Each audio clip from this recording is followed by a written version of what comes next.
अस्सलाम वालेकुम दोस्तों, वेलकम बैक टू चैनल। दोस्तों, इंडिया शुरू से ही पाकिस्तान की जोग्राफियाई सालमियत के लिए खतरा रहा है और 1971 की जंग के बाद तो क्लियर हो गया था कि पाकिस्तान की टेरिटरी हड़पने के लिए इंडिया किसी भी हद तक जा सकता है। 1970s तक पाकिस्तान ने इंडिया के खिलाफ कन्वेंशनल डेटरेंस बनाई रखी, लेकिन 1971 की जंग एक क्लियर इंडिकेशन थी कि कन्वेंशनल डेटरेंस इंडिया के खिलाफ इनफ नहीं है। तो पाकिस्तान ने न्यूक्लियर वेपन्स डेवलप किए। न्यूक्लियर वेपन्स यूज करने की एक रेड लाइन होती है। पाकिस्तान ने अपनी टेरिटोरियल इंटेग्रिटी को ये रेड लाइन डिक्लेयर कर दिया, लेकिन पाकिस्तान कितनी टेरिटरी खोने पर न्यूक्लियर ऑप्शन चुनेगा ये तो कहीं भी मेंशन नहीं है। इस चीज को असेस करने के लिए इंडिया एक नई डॉक्ट्राइन लेकर आया, कोल्ड स्टार्ट डॉक्ट्राइन। इस डॉक्ट्राइन का पर्पस ये था कि इंडिया एक लिमिटेड ऑफेंस के जरिए पाकिस्तान के बॉर्डर एरियाज को ऑक्यूपाई करके पाकिस्तान से अपनी टर्म्स एंड कंडीशंस मनवा सके। यहाँ पे लिमिटेड ऑफेंस को समझना जरूरी है। इंडिया ने ये हाइपोथेसिस लगाया कि पाकिस्तान न्यूक्लियर वेपन सिर्फ उसी केस में यूज करेगा अगर इसकी टेरिटरी का बिग पार्ट इंडिया के कब्जे में चला जाए, लेकिन अगर लिमिटेड बॉर्डर एरियाज में ऑक्यूपेशन की जाए तो इंडियन मेनलैंड पर न्यूक्लियर स्ट्राइक का कोई जवाब ही नहीं बनता। इंडिया ने अपनी पूरी कोल्ड स्टार्ट डॉक्ट्राइन इसी कॉन्सेप्ट के गिर्द खड़ी कर दी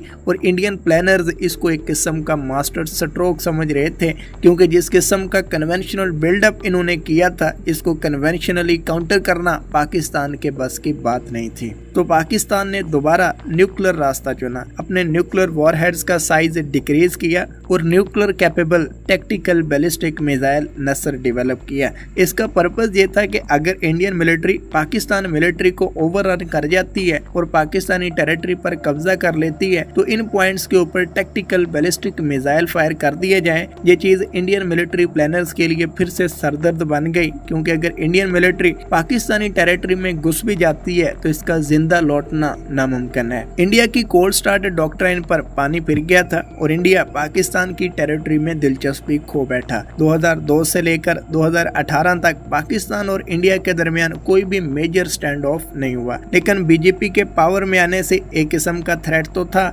मोदी ने किसी बड़े स्टैंड ऑफ की बजाय एक नई और यूनिक स्ट्रेटेजी बनाई। इन्होंने पाकिस्तान की टेरिटरी को टारगेट करने की बजाय पाकिस्तान की नेशनल ऑनर को हिट करने का रास्ता अपनाया। 2019 में बालाकोट में एयर स्ट्राइक को, जमिया चन्नू में मिसाइल क्रैश और फिर 2025 का स्टैंड ऑफ, इन तमाम कॉन्फ्लिक्ट्स का कोई मिलिट्री ऑब्जेक्टिव बाहर नजर नहीं आता, सिवाय इसके कि इंटरनेशनल स्टेज के ऊपर पाकिस्तान की नेशनल ऑनर को हिट किया जाए। ये पाकिस्तान के लिए एक नया चैलेंज है, क्योंकि इन हथकंडों का जवाब न्यूक्लियर हथियारों से तो नहीं दिया जा सकता। अगर एयर स्ट्राइक हुई है तो इसका जवाब एयर स्ट्राइक ही बनता है और इसके लिए फिर से कन्वेंशनल मिलिट्री बिल्डअप जरूरी है। पाकिस्तान ने टाइमली इस इंडियन प्लानिंग को प्रिडिक्ट किया और मॉडर्न फाइटर जेट्स, सैम्स और नेवल वॉरशिप्स वगैरह को अपनी फ्लीट में इंडक्ट किया।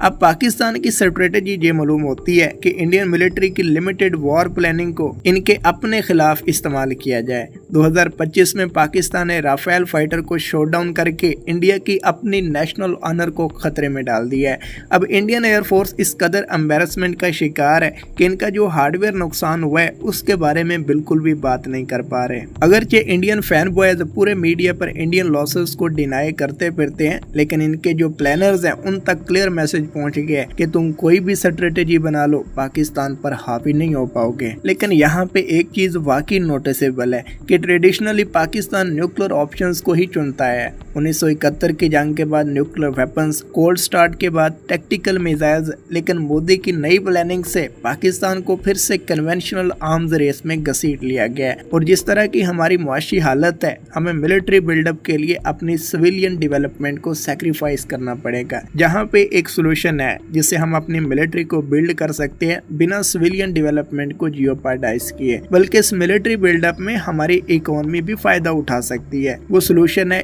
Indigenous defence industry. पाकिस्तान को अपनी खुद की डिफेंस इंडस्ट्री को इस काबिल बनाना पड़ेगा कि जो इंडिया की तरफ से पोज किए गए थ्रेट्स को काउंटर कर पाए। अगरचे इस वक्त हमारी इंडस्ट्री बहुत ही प्रीमेच्योर है, लेकिन अपने एलाइज के साथ ज्वाइंट वेंचर्स के जरिए पाकिस्तान एक डिसेंट इंडस्ट्री डेवलप कर सकता है। सैम्स, बीवीआर मिसाइल्स, क्रूज और बैलिस्टिक मिसाइल्स वगैरह तो एटलीस्ट पाकिस्तान में ही प्रोड्यूस होने चाहिए, ताकि हमारी मिसाइल टेक्नोलॉजी ही इतनी स्ट्रॉन्ग हो कि इंडिया के खिलाफ एक किस्म की डेटरेंस बन जाए। फतह सीरीज के मिसाइल्स पाकिस्तान की कन्वेंशनल डेटरेंस का हिस्सा है। फतह 1 गन इस स्टैंड ऑफ में सक्सेसफुली यूज किया गया और इससे जो लेसन्स मिले हैं वो हमारी मिसाइल कैपेबिलिटी को मजीद रिफाइन करने में हेल्पफुल रहेंगे। तो दोस्तों मोदी की एंड गेम सिर्फ पाकिस्तान की नेशनल ऑनर को हिट करना है और इसके जवाब में पाकिस्तान कन्वेंशनल बिल्डअप कर रहा है, लेकिन अगर यही बिल्डअप अपनी डिफेंस इंडस्ट्री के बलबूते पे किया जाए तो पाकिस्तान लॉन्ग रन में सक्सेसफुली इंडियन हथकंडों को काउंटर कर पाएगा। तो दोस्तों उम्मीद है चीजें अंडरस्टैंडेबल थी। अब मिलते हैं नेक्स्ट वीडियो में। अल्लाह हाफिज।